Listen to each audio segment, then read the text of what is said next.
What warning signs should households watch out for that indicate they may be overstretching financially? So key warning signs do include, that regular struggle to pay bills or loan repayments specifically. And we also want to look out for relying heavily on credit to cover everyday expenses.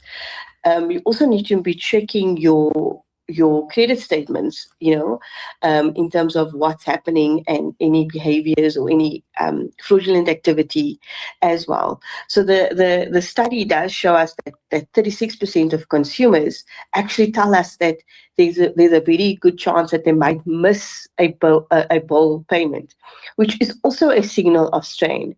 So if households do find that they're consistently juggling payments, or sometimes just using credit to stay afloat, it is a sign that they do need to reassess their budgets, they do need to seek advice and also prioritize the essentials.